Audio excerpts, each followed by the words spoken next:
Salut la gang, Faber Glass de MMA Talk et je suis là aujourd'hui pour vous offrir mon preview de l'UFC Copenhague. Ça oppose un combat principal entre Jack Hermansson et Jared Cannonier chez les 185 livres. Et oui, c'est pas le main event le plus fort qu'on va avoir vu dans les derniers temps, mais pour vrai, c'est une bonne carte. Je pense qu'il y a bien des combats, surtout sur la main card, qui sont très intéressants, que ça va nécessairement nous donner de la bonne action. Et encore mieux, ben ça a lieu en plein milieu de l'après-midi. Les prelims commencent à 11h le matin, je crois, et la main card à 2h. Puis moi, personnellement, là, je trouve qu'il n'y a rien de mieux que me réveiller le matin, écouter mon UFC, et puis à comme 3-4 heures de l'après-midi, 5 heures gros max, ben tout ça est fini, puis je peux aller avoir mon samedi soir, faire quelque chose d'autre que je fais à toutes les autres samedis soirs. Bien que cette semaine, je vais probablement passer mon samedi soir à écouter du Bellator. Il y a genre 2-3 cartes de Bellator en fin de semaine. Ben, en fait, il y a 2 cartes de Bellator, mais il y a une carte qui est 2 cartes.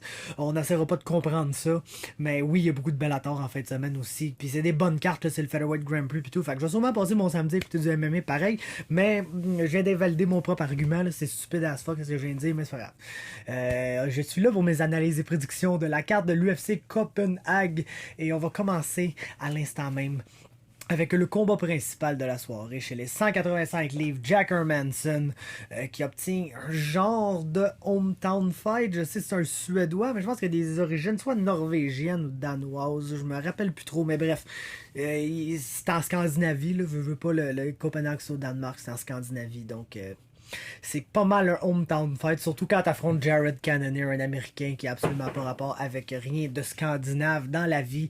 Et puis pour vrai, ben Jared Cannonier a aucune takedown defense. Je pense que c'est ça le baseline dans ce combat-là. Et puis oui, Jared Cannonier a réussi à faire étrangement marcher ça pour lui parce qu'il est pas pété à barnouche par qui il est en train de se donner du fun avec quelque chose en haut, là, de ses jouets. Fait que désolé pour le bruit. Tout ça pour dire, c'est ça, Cannonier a réussi à survivre au sol contre des gars qu'on se dirait jamais qu'il réussirait à survivre au sol. Puis il est capable de quand même conserver son énergie. Je vous dirais qu'il fait probablement ça parce qu'il est complètement inactif. Sur son dos, il essaie pas vraiment de se relever, il essaie pas vraiment rien à part de juste du damage control, de pas recevoir de dommages, de pas se faire mettre dans des positions où il va se faire grinder, il va se faire épuiser par ses adversaires. Et à partir de là, il profite des moments qu'il est debout pour lancer des haymakers puis knocker une bonne majorité des gens qui s'épuisent à essayer de le contrôler au sol. Puis lui, il s'épuise pas vraiment à se faire contrôler au sol parce qu'on dirait qu'il se laisse contrôler. Ça sert juste de pas vraiment se faire soumettre ou pas qu'il arrive de quoi de grave. Mais je pense pas que ça va arriver contre Jack Hermansson, malheureusement. L'affaire, c'est sûr qui me concerne un peu, c'est qu'Hermansson est aussi un stand-up fighter. Il a un très bon jab. Il est un long distance striker. Quelqu'un qui a un long frame puis qui s'en sert très bien, qui est un bon distance striker, qui travaille très bien derrière son jab, qui est pas mal son arme principale debout. C'est sûr que c'est dangereux contre Jared Cannonier de se battre debout parce que tabarnouche, il est très puissant, puis il a knocké du monde. Il se battait heavyweight, puis il knockait du monde, puis maintenant il est rendu middleweight. Fait que ce power-là, ça transfère, là, veut pas. Donc oui, c'est dangereux. Oui, il peut finir n'importe qui dans la division. L'affaire, c'est que d'après moi, Jack Hermansson est un combattant très intelligent. Là. Il s'est pas rendu jusqu'où il est. À battre des gars comme Jacare Souza et tout sans avoir un bon fight IQ. Et puis même quand il a réussi à aller au sol par-dessus Jacare Souza, c'est assuré pour genre contrôler les positions, pas faire de quoi de trop stupide pour se faire soumettre. Et puis il s'est bien débrouillé au sol contre Jacare. Donc j'ose imaginer qu'être un bon striker va bien se débrouiller debout contre Jared Cannonier. En fait, si j'avais à dire lequel des deux est un striker plus technique que l'autre, ça serait fort probablement Jack Hermansson. Mais son strong suit, c'est son combat au sol. Là. Et ça, de loin, le gars a probablement le meilleur ground and pound dans l'UFC, selon moi. Quand le gars est capable de prendre une bonne position au sol, puis il fait juste let it rain, là, ça descend solidement. Puis on dirait que tous les gars qui ont des très longs bras finissent à avoir du très nasty ground and pound parce qu'ils peuvent te reach de des façons que les autres avec les plus petits bras te reach pas nécessairement au sol. Et puis Jared Cannonier est bon pour se faire insta takedown, mais survivre, je sais pas s'il va survivre contre Jack Hermansson, pour être franc avec vous, parce qu'à la fois Jack Hermansson, je l'ai dit, a le plus dangereux ground and pound en MMA, il peut finir n'importe qui avec ça, mais quand il trouve la position pour te frapper avec son ground and pound, si tu te laisses pas finir, tu vas souvent bouger d'une manière où il va réussir à aller chercher une soumission. Il y a de très bonnes guillotines, il y a de très bons choke, naturellement là, c'est game de gars long qui a avec des longs bras et des longues jambes. D'après moi, sur son dos, il doit avoir des bons triangles. On l'a pas tant vu que ça, mais ça s'en va un peu vers ça. Le gars, il y a des bons darts, des bons anacondas, des bonnes guillotines. Et puis, regarde, je pense tout simplement qu'il va soumettre Jared Cannonier au premier round. Je pense que c'est un combat qui pourrait être très intéressant si ça va dans les later rounds, de voir comment Cannonier ferait plus tard dans le combat contre quelqu'un qui a du très bon cardio, là, absolument, à Jack Hermanson. Mais je pense pas que ça va se rendre là. Je pense qu'il va le takedown assez rapidement, établir une belle position, lander son ground and pound, puis s'il finit pas en TKO là, ben Cannonier va lui donner une soumission. J'ai donc soumission premier round, Jack Hermanson dans ce main event. Ça nous mène au co-main event de la soirée, le combat le plus nowhere sur la main card de loin, mais il faut comprendre que c'est un combattant local et c'est un Olympien, c'est un excellent prospect, là, d'ailleurs un des meilleurs prospects de la division lightweight, puis il s'est même pas encore battu dans l'UFC, mais juste son pedigree, juste avec quoi il arrive, ça fait de lui un combattant qui était quand même un champion chez Cage Warriors aussi, pas mal la meilleure promotion en Europe, du moins du côté plus anglais, français et vraiment l'Europe continentale, là, bien que l'Angleterre n'est pas sur l'Europe continentale, mais bref. On s'en crisse. C'est un excellent combattant. Tout ça pour dire, c'est un Olympien, je pense même que c'est peut-être un médaillé olympique du Danemark. C'est Mark Madsen. Il est 8-0, va faire ses débuts dans l'UFC, puis il affronte Danilo Belluardo, c'est-à-dire quelqu'un qui a absolument pas rapport, qui est un jobber que je vois pas pourquoi il a eu sa place dans l'UFC, puis que je pense absolument pas qu'il est UFC level, puis qui va probablement se faire takedown, se faire grinder assez solide, jusqu'au moment où il va probablement se faire finir dans ce combat-là. Donc j'ai Mark Madsen par soumission au deuxième round, puis juste checker les combats vite de même sans avoir vu les odds. Je serais pas surpris que Madsen, même s'il s'est jamais battu dans l'UFC, soit le plus gros favori sur la carte, parce que selon moi, c'est pas trop un match-up ça. Fait que bref. Mark Madsen, soumission, deuxième round, ça nous mène au prochain combat, un combat absolument palpitant chez les 170 livres. Gunnar Nelson qui affronte un short notice Gilbert Burns. Gilbert Burns qui a fait le saut à 170 livres, il a battu Kunchenko, Alexei Kunchenko, qui selon moi était le meilleur prospect dans cette division-là, le meilleur espoir en développement. Puis Gilbert est arrivé là, puis il l'a battu, puis là il se bat contre Gunnar Nelson, puis crime, j'ai l'impression que c'est quand même un bon match-up parce que oui, je crois que je dois donner l'avantage au combat debout à Gunnar Nelson dans ce combat-là. Son style karaté est quand même un peu compliqué pour quelqu'un qui sont pas des strikers tant expérimentés que ça. Cependant, sous Henry Hoof, Gilbert Burns est en train de devenir un bon striker, puis pas un bon striker dans le sens de quelqu'un qui a des techniques super profondes puis qui va te lancer des combinaisons différentes à chaque fois, puis tu vas être mystifié par l'étendue de ses techniques debout. C'est plus un gars que oui, il a le Henry Hoof style, mais il a été formé, c'est un gros gars puissant, gars de Jiu, qui a probablement fait un paquet de sauce avant d'arriver dans l'UFC, parce que c'est pas mal ça que les gars de Jiu font en général, ils font de la compétition au très haut niveau, ils sont toute sa sauce bien raide, donc gros, puissant, un tank, puis son striking style complimente bien ça. C'est pas un gars qui va essayer de se tuer avec du volume, mais c'est un gars qui est capable de te placer un esti de bon counter puis de faire très très très très mal. Et puis si le combat va au sol, ben là, ça sera un rêve parce que Gunnar Nelson est probablement un des meilleurs grapplers en Europe, là, une des meilleurs black belts en Europe, point final.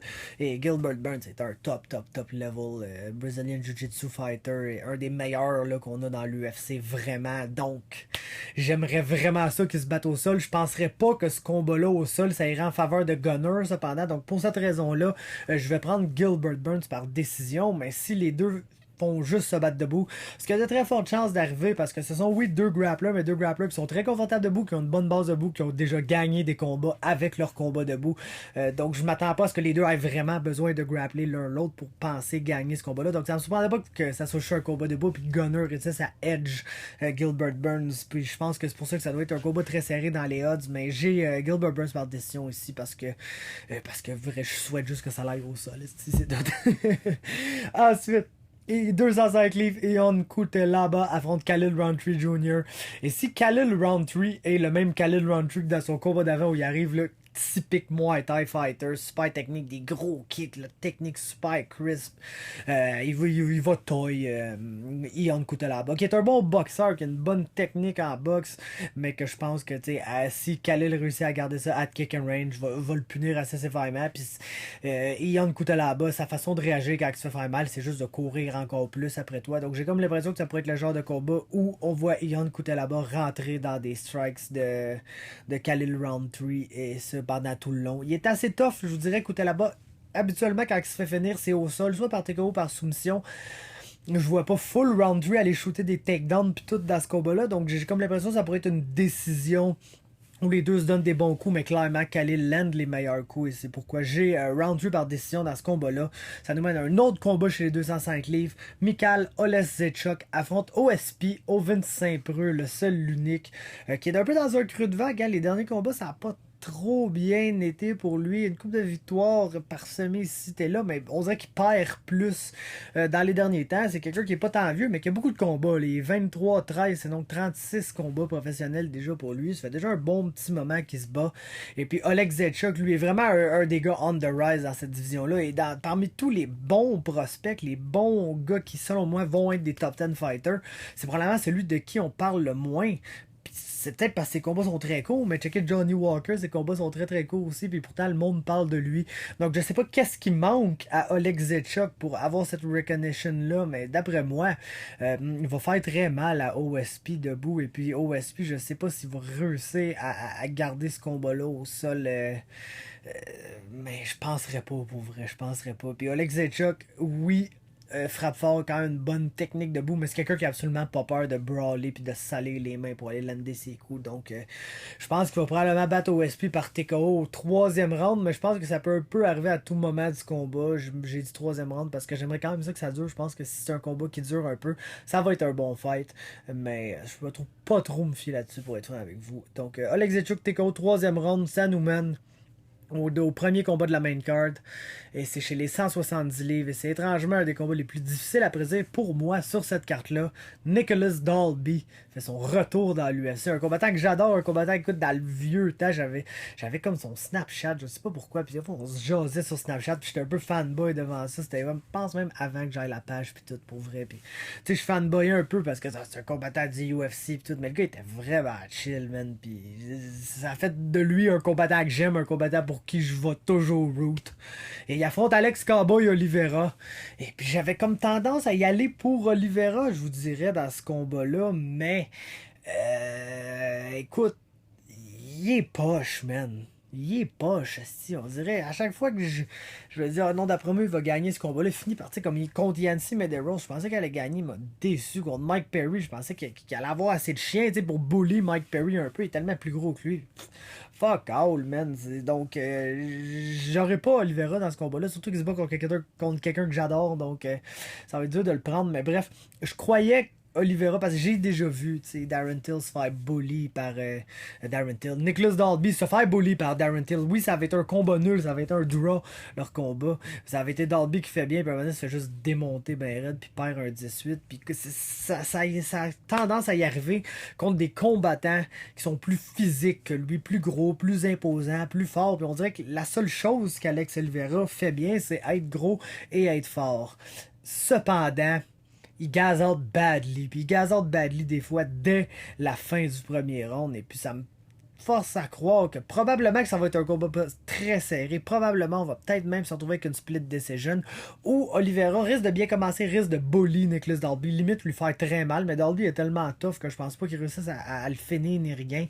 Et puis à partir de là, on va voir Alex Cowboy Oliveira de moins en moins en forme. Et c'est là qu'on va voir Nicholas Dalby take over dans ce combat-là et gagner la décision, selon moi. Passons à la main card. Alen Amedovski contre John Phillips. J'ai Alen Amedovski par décision. Parce que John Phillips, je le vois pas vraiment gagner un combat dans l'UFC. Puis oui, s'il y a un combat qui peut gagner dans l'UFC, d'après moi, c'est contre Amedovski. Qui va, d'après moi, plus chercher à être le gars qui va vouloir être outside puis pick ses shots sur John Phillips. Dans le fond, Alen Amedovski va vouloir être Chris Jotko contre Alen Amedovski. Vous comprenez? Il va peut-être vouloir utiliser ce genre de game-là contre John Phillips, qui est justement de White Mike Tyson, là, qui va courir, soigner des gros haymakers, puis essayer de rendre ça le plus dirty, puis le plus brawl possible. Et puis s'il réussit, va peut-être gagner. J'ai tendance à pas me fier là-dessus. Donc, Alen Amedovski par décision ici pour moi.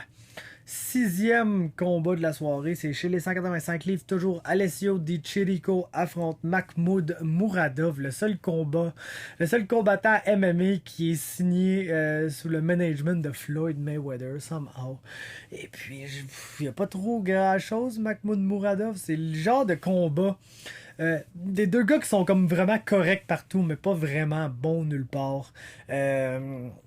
La différence, je pense, entre les deux, c'est l'output. Muradov, je vous dirais pas que c'est un malade, là, c'est pas le gars qui a le plus high pace, mais garde un bon pace et travaille toujours. J'ai vu Alessio Di Chirico prendre des petits breaks, c'est là, puis ça me fait juste croire qu'il va se faire outwork ici, parce que je sais pas s'il va avoir un meilleur striker que l'autre dans ce combat-là. Je sais pas s'il va en avoir qui va être un meilleur lutteur que l'autre, bien que sûrement Muradov va être un meilleur lutteur que Di Chirico, là, parce que je pense pas que la scène de lutte en Italie étant incroyable, mais bref, je pense peut-être un petit avantage au niveau de la lutte pour Muradov, mais il scramble bien quand même, Di Chirico, capable de se le relever. Donc je pense que ça va être un combat serré.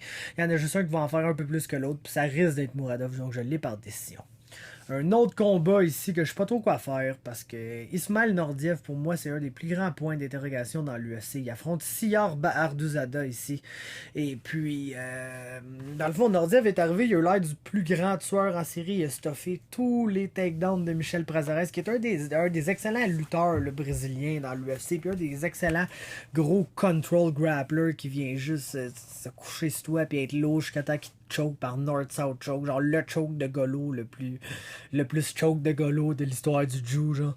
Et puis c'est ça, stuff toutes ces takedowns, il a l'air d'un tueur, puis après il affronte Chance Rencounter qui est un prospect quand même un peu underwhelming, bien que c'est un bon lutteur, puis écoute, il se fait takedown comme s'il était une sous-marde pendant 15 minutes, puis comme s'il avait littéralement aucune idée de comment défendre un takedown. Ceci étant dit, Siar Baharduzada est pas nécessairement un grappler, enfin il est absolument pas un grappler, il est plus un striker, plus quelqu'un qui veut essayer de lander des grosses bombes sur son adversaire, mais c'est un gars qui se bat depuis assez longtemps, que s'il a besoin de lander takedown pour sauver sa vie, il est capable. Puis après ce que j'ai vu dans son dernier combat, je le sais juste pas si Ismail Nordiev va être capable de défendre un takedown pour sauver sa vie, même s'il a l'air d'un expert là-dedans son premier combat. Donc je ne sais juste pas à quoi m'attendre. Je vais quand même y aller avec Nordiev parce que ce qu'il a montré contre Michel Prazeres, c'était vraiment très très très impressionnant. Mais tabarnouche, en tout cas, si Ismail Nordiev perd parce qu'il se fait out-grapple par Siar Baharduzada, ben ça va être la dernière fois que je vais pogner un combat en faveur d'Ismail Nordiev dans toute ma vie. Ça nous mène maintenant à un combat chez les 145 livres. Brandon Davis qui est de retour là après avoir fait comme un ou deux combats à 135 livres. On s'est toujours demandé pourquoi il essayait de faire ça parce que c'est même pas un petit 145 livres. Il affronte Giga Chikadze qu'on a vu au Contender Series. Il avait perdu. C'était d'ailleurs le seul vrai bon combat qu'il avait dans toute sa carrière. J'ai regardé sa fiche puis ça fait vraiment pitié. Là, le gars a battu un gars qui était 2,33 puis je pense que c'est son adversaire le plus expérimenté en carrière. Sinon c'est juste des gars avec une fiche minuscule de peut-être une victoire, 0 victoire, une défaite, 0 victoire, 2 défaites. Il a affronté un niveau de compétition là, qui est vraiment pas relatif à ce que Brandon Davis a affronté. Puis même si Brandon Davis est un combattant qui a une fiche de 10 victoires, 7 défaites là, en ce moment. Puis oui, ça fait quand même... C'est un gars qui est actif dans l'UFC. Il est récent dans l'UFC, c'est peut-être 2 ans qu'il est là, je vous dirais, mais il en a paqué là, des fights en 2 ans. Puis je vous dirais que la majorité d'entre eux, il les a perdus.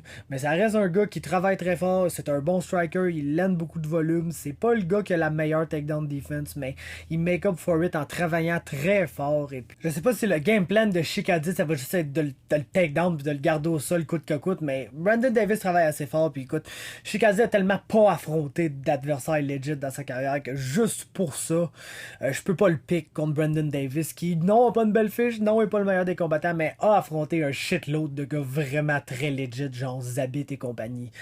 Donc, tu sais, lui va déjà avoir vu ça. Je sais pas si Chikadze va déjà avoir vu un niveau d'adversaire comme ça. Donc, j'ai Brandon Davis par décision. Ça nous mène un combat chez les dames, 135 livres. Macy Chiasson affronte Lina Landsberg. Et ça, c'est un combat très, très, très intéressant. Parce que Macy Chiasson, la place où elle excelle le plus, c'est dans le clinch. Et ça, de loin. Et oui, elle est bonne au sol. Elle est très, très bonne au sol. Elle a un très belle game. Elle aussi est très très grande, donc elle a des astuces d'affaires weird au sol avec ses grandes jambes et ses grands bras. Mais puis du ground and pound à la Jack Hermanson aussi, on se le doit de le mentionner, mais bref. Lina Landsberg aussi est un excellent clinch fighter. C'est pour ça que ce combat-là va être très très très intéressant pour moi. Parce que Macy Chiasson n'est pas une fille là, qui va vraiment shooter des single legs, shooter des double legs, va vouloir aller dans le clinch, travailler des body locks, de là traîner son adversaire au sol carrément. Et puis Landsberg est bonne dans le clinch. Landsberg est une Muay Thai fighter, surtout donc elle veut plutôt striker dans le clinch, lander des genoux, lander des coups de coude. Puis même si elle a son dos contre la cage, elle est capable de bien faire dans cette circonstance-là. Donc j'ai quand même Macy Chiasson parce que si elle amène le combat au sol, elle va brutaliser Lina Landsberg. Je pense que ça va arriver à un moment ou l'autre, mais de voir comment ça va play out dans le clinch ce match-up-là, ça va être excessivement intéressant. J'ai Macy Chiasson par TKO au deuxième round, mais c'est vraiment un très très bon combat sur cette carte-là. Tout comme le prochain combat, le deuxième combat de la carte, le placement le plus weird sur toute la carte, parce que ça va être du show. Chez les 155 livres, Mark Diakiese affronte Lando Vannata. Et puis oui, on se doit là, de favoriser Mark Diakiese ici, parce que c'est deux gars qui sont willing de faire des affaires crissement wild debout, mais il y en a un qui gazote complètement après un round et demi et l'autre non, donc on va prendre celui qui a du cardio. C'est Diakiese, mais pour les premiers instants du combat, je pense qu'on risque d'avoir des affaires assez incroyables entre ces deux gars-là. Et puis Lando Vannata, même si ne deviendra jamais le prospect incroyable qu'on croyait qu'il pouvait être quand il est arrivé dans l'UFC, reste un gars qui va passer tout près, sinon récolter le bonus du Fight of the Night pas mal à tous ses combats. Donc je pense qu'on peut pas vraiment demander plus. Ça va être très bon. J'ai Diakiese par décision. Et le premier combat de la soirée chez les 135 livres, c'est un début attendu ça dans l'UFC. Jack Shore, finalement, est dans l'UFC. On a finalement un combattant de Wales qui risque d'être très bon. On avait Brent Jones qui est un peu fizzle out. Ça fait longtemps qu'on n'a pas vu. Il y a John Phillips sur cette carte-là, il n'y a rien à faire avec ça, selon moi. Jack Marshman, non plus. Mais Noelin Hernandez risque de pas avoir une bonne soirée là, contre Jack Shore. Ça allait bien, ça allait très bien pour lui. Il a même failli décollisser Marlon Vera Beren, mais quand ça turn to shit contre Vera, ça a turn to shit. Et puis ici, Jack Shore va juste vouloir l'amener au sol, puis le travailler au sol, puis le soumettre. Et puis je pense qu'il va être capable. Parce qu'il est très bon dans ça. Puis c'est vraiment un des excellents prospects là, qui fait son entrée dans l'UFC, ce Jack Shore. Et j'ai très hâte de le voir en action. Je pense qu'il va gagner par soumission. Au deuxième round, ça conclut mon preview de l'UFC Copenhague. Laissez-moi un like, laissez-moi un commentaire pour me faire part de ce que vous êtes excité un peu pour cette carte-là. Moi, je pense que c'est une très très bonne carte, même s'il n'y a pas beaucoup de name value, puis qu'il n'y a pas un strong main event. Tous les combats, c'est la même carte. Tous les combats que je vois, ça va être très bon. Ça. Hermanson, Cannonier, ça va être bon pour le temps, ça va durer. Mark Madsen, c'est pas un combat compétitif selon moi, mais il va style son adversaire. Donc c'est le fun de voir un prospect arriver juste avoir une strong performance puis s'établir immédiatement contre quelqu'un comme quelqu'un à surveiller dans sa division. Nelson contre Burns, ça peut pas être bon, même si ça se bat debout. Kutelaba contre Round 3, c'est fait pour être stupide. Oleg Zechuk contre OSP, c'est OSP, tu sais. Qu'on s'entend. Avec OSP, c'est tout ou rien, mais quand c'est tout, c'est malade. Dalby contre Oliveira, ça va être intéressant. Là, Alex Oliveira ne sait pas quoi faire d'autre que des combats intéressants. Et puis ça, c'est votre main card. Sinon, John Phillips sera toujours ça intéressant, la manière qu'il se bat contre Amedovski.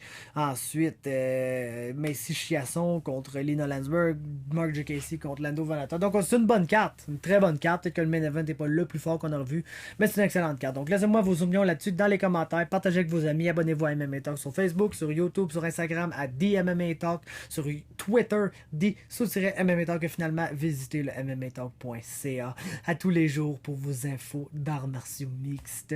Et on se parle une prochaine fois.